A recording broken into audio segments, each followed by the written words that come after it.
The people I've been talking about tonight have some things in common. Phantom enemies, and the progressive idea that government can solve any and all problems. It's a trap our country fell into for many years with both the Republican and the Democrats. The idea that government is the answer. These people over here, they would all say the problem starts with who?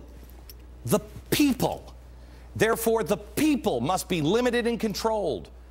But Ronald Reagan and George Washington and all our founders would say it's the government.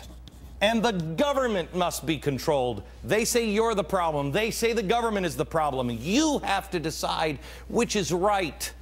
Reagan reminded us of this. Government is the problem. All of us need to be reminded that the federal government did not create the states. The states created the federal government. Read Mein Kampf. It's the exact opposite. What he just said is the exact opposite of what Hitler said. Ronald Reagan was the first president in I don't know how long to say the people are the solution and mean it. The government should get the heck out of the way. He was the first president to say the real enemy of the people, the real enemy of freedom, is big government. No better example of big government destroying freedom than the Soviet Union. Reagan waged the Cold War, but not against the Soviet people, against the communist government. Reagan said nothing is less free than pure communism, and eventually they listened and the Iron Curtain fell. The Soviet people gained freedom. Now, where did Reagan get the idea that big government was bad? He looked first to these people. He was a fan of this guy for a while, a progressive. He looked to the lies. And then he looked to these guys, the founders. He looked to the Constitution. He had warned for years about the intrusive power of big government. But so did this president. He warned about the big evil government and keeping the power with the people. George Washington, in his first inaugural address, said, quote, "The preservation of the sacred fire of liberty and the destiny of the Republican model of government are justly considered, perhaps as deeply as finally staked on the experiment entrusted to the hands of the American people." In 1789, he's saying that the preservation of liberty and this government is up to the people, not the other way around. Fast forward to the end of his 2 terms, where he walked away and said, I relinquish. He could have been king.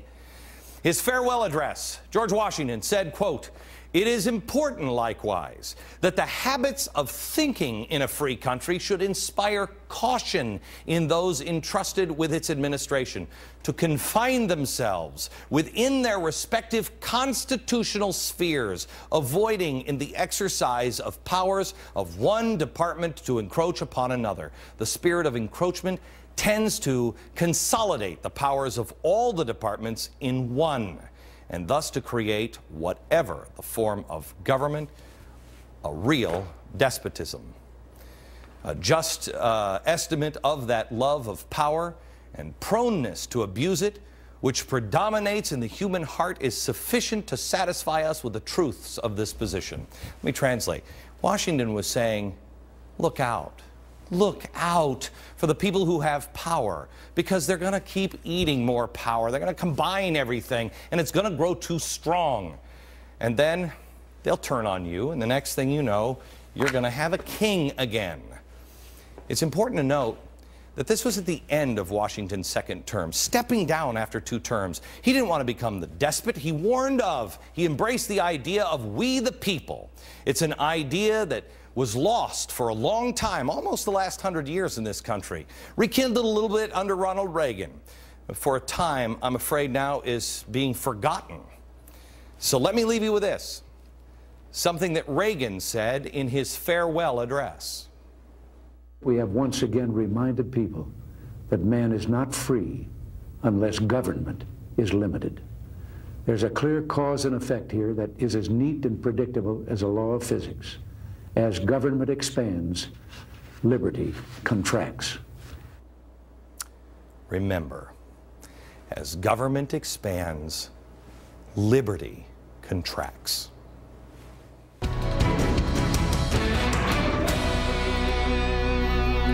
know, I'm going a different way than I think most shows are going right now, because everybody's headed towards the election, and I'm just not going to play politics. I mean, I'm going to tell you on both sides what's going on, but I think the solution has got to come from you first in all things. It's going to come from we the people, and going to come from you. We cannot even decide who to vote for unless we've done one thing: restore honor and integrity. On 8/28, August 28th, on the steps of the Lincoln Memorial, a historic event, hopefully, is going to be happening. I want to talk to you on August 28th of this summer about restoring honor. It's going to be quite an amazing event.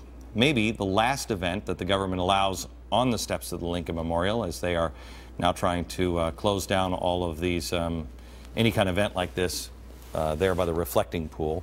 Be there with your family. If you'd like to volunteer your time or find out more information, go to glennbeck.com and click on Restoring Honor. Find out all the details. We could use your help. Back in just a second. We're just a bunch of dummies here trying to figure out, you know, how to turn the light switches on and figure out what we're going to do on Saturday night. I think it's going to be movie night. Let's see. Which movie should you go see this Saturday? The Bold and Fresh Tour. I don't have anything against Barack Obama. I don't think he's the devil. Hang on a second. Are you getting sick too? Yeah, whoever cheered the bag, would you like it? You have a giant bunker, and you get paid in gold. Tonight he gets paid in gold. I mean, there's a big truck out there. I don't see it as Armageddon yet. I absolutely agree with you. Yeah. I watched the O'Reilly Factor. He frightens me. Get ready, y'all. Why do you think there is a level of hatred against you and against me that there is? I have to tell you, I found out this weekend, that was from Saturday, and there's stuff that I've told him not to put on the air because I don't want you, I mean, I'm hoping Bill does it again. He's a riot. I had absolutely, because really I mean that. He frightens me.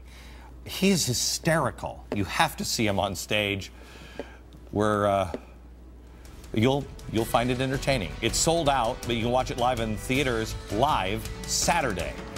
Find out all the information at glennbeck.com. From New York, good night, America.